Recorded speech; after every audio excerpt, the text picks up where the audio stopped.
Susan, thank you so much for being here with us today on a HeartTalk.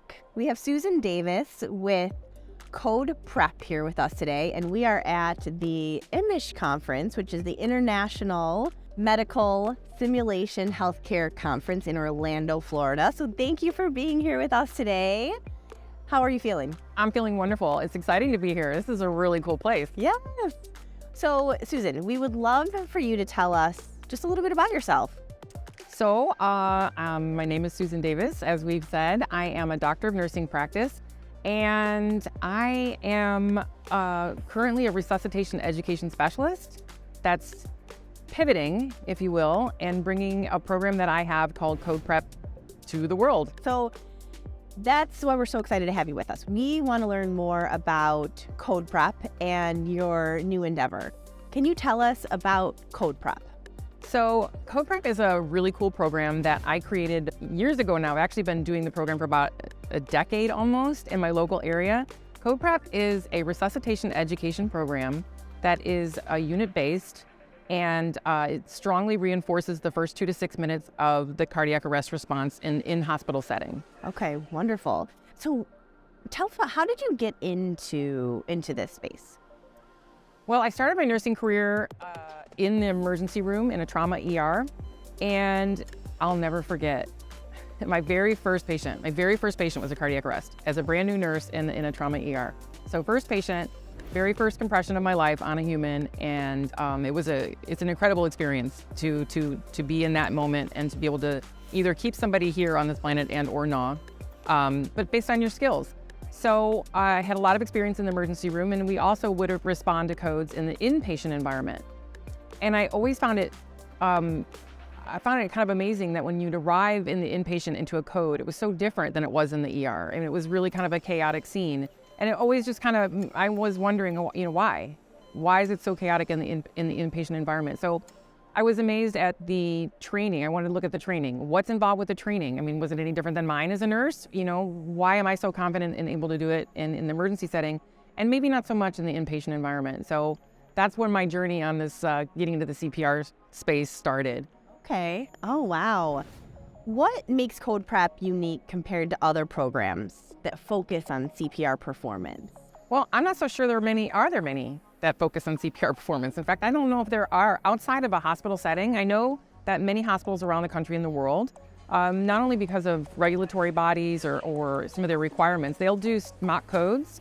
And again, when I left working in trauma, I went to I became the director of an American Heart Association program, a large American Heart Association program. So I saw firsthand hundreds and hundreds and hundreds of healthcare providers coming through my classroom every week. How anxious they are about this. They're anxious in the classroom. I see them anxious in the clinical setting.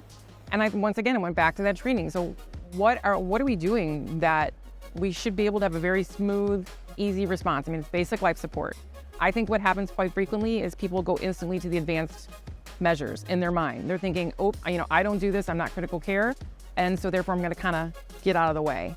So anyway, that to me, there was a big disconnect, there's a huge gap. So I then witnessed not only firsthand in the clinical setting what we were seeing, and then in the classroom what we were seeing, and there's this gap, right? Because what all the resuscitation giants are saying, that we should recertify, renew every 2 years, it's not translating to the bedside. That's all I knew. So I made it my mission to bridge that gap. And that's what CodePRep was. I realized after studying mock code programs all over the world that really what I wanted to focus on was a code preparation program. CodePRep was born.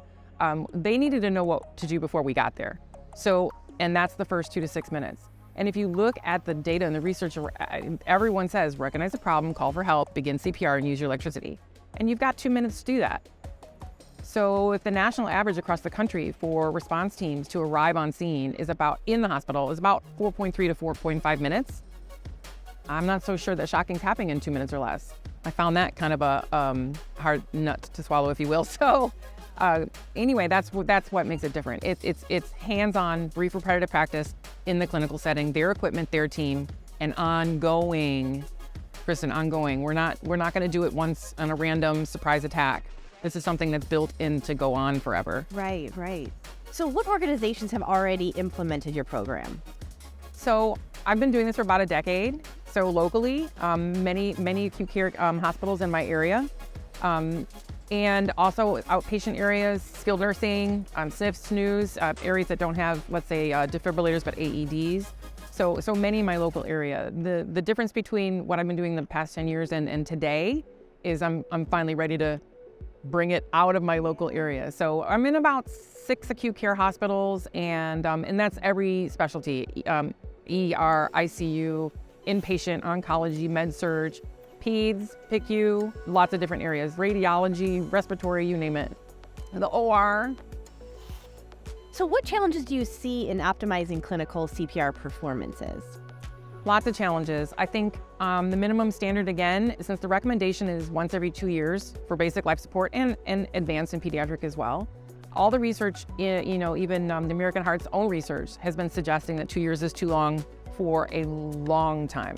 I mean, a long time. Early 90s, they started saying that was too long. So I think another difference between CodePRep and what's out there is I want to put the research to work. I don't want to wait 2 years. If the research says knowledge from those classes deteriorates as soon as 3 weeks after the course, but yet our card is good for 2 years, and then again, witnessing firsthand how anxious people get when it comes to this training, it's huge. So they need hands-on brief repetitive practice, not rocket science, just brief repetitive practice, ongoing, 2 to 6 minutes. That's what CodePRep reinforces. So how do you incorporate your training with existing clinical training programs? That's a great question, and that's something that I'm working on right now in many areas. I have to figure out how to present it in a way that it does seamlessly go with existing procedures. So an easy answer is simulation. Alas, here we are at the simulation conference, but that's easy. Simulation is to get me, they get it. CodePRep is simulation, and so that's an easy entry for anyone who wants to just try it on for size, and just try it. You can offer it in your simulation center, and you can pick like a beta unit. But we have found many ways to integrate CodePRep. CodePRep comes in on magnet hospitals as a ladder project. It comes in as performance improvement projects for magnet. Other hospitals who are on a journey of excellence, so that's using existing research. They're able to use my research. It has been they love it in nursing orientation, onboarding, charge nurse programs. So there's a million ways to integrate it. I mean, my vision is that a system takes it on, because it takes a system, like it says in the European Resuscitation Union, they say it takes a system to save a life. I say it takes a community to save a life. So my vision is that we do it as a blanket for the whole system, and that's what I'm working on now. But there's many ways for programs to get started. Right. Oh, fantastic. So how will CodePRep help healthcare organizations to continuously improve the response to codes? Well, and that's the thing. It's a continuous quality improvement program. So I think one of the big differences between CodePRep and a mock code program is the variables and the length of time leading up to the actual mock code. So there's month-long study programs, there's online, so there's 3-hour programs, 2-hour programs, and then there have the actual event, which tends to be random, quarterly at best, and a random unit, right? And then a debrief of 20 minutes or 3 hours. Anyway, there are lots of variables. CodePRep has a 1-hour digital online course, and then there's a train the trainer course, and after that, it's ongoing. It's built into the calendar. So it's every month, every unit. It's a rotating program. So once your unit has CodePREP'd, the initial education, I work with clinical educators, nursing professional development teams, and we make a calendar of ongoing. So my recommendation is no more than 6 weeks, but ideally CodePRep, the cart and the equipment will show up on their unit and it'll stay for an entire week. Everyone is meant to do their drills, respirator 1, 2, and 3 once per shift for that week. And then it rotates from like 2 east to 2 west and 2 west through the whole hospital until it rotates again. So it's ongoing. So we're not one and done. We're not a surprise attack. We're practice, not perfection. We're just looking for some fun. Every unit/hospital or wherever I go into, it begins with the assessment of what are they collecting for data now. And so then we measure that to what's happening in the world and evidence-based. I also train what I'm calling resuscitation officers. So that's like your lead stakeholder team on each campus. Generally ED, ICU, the educators, your rapid response team, pharmacy, and respiratory. So that's 6, that's a team of 6. So that core group will be in the resuscitation education officer corner. Okay, fantastic. So what are some next steps for CodePRep? Congrats, go and break. My goal and my vision, I have an entire system using the program right now. It's just, we've had one conundrum after another get us off the rails. Pandemics, if you will, and then our local area, we just were hit very hard by Hurricane Ian.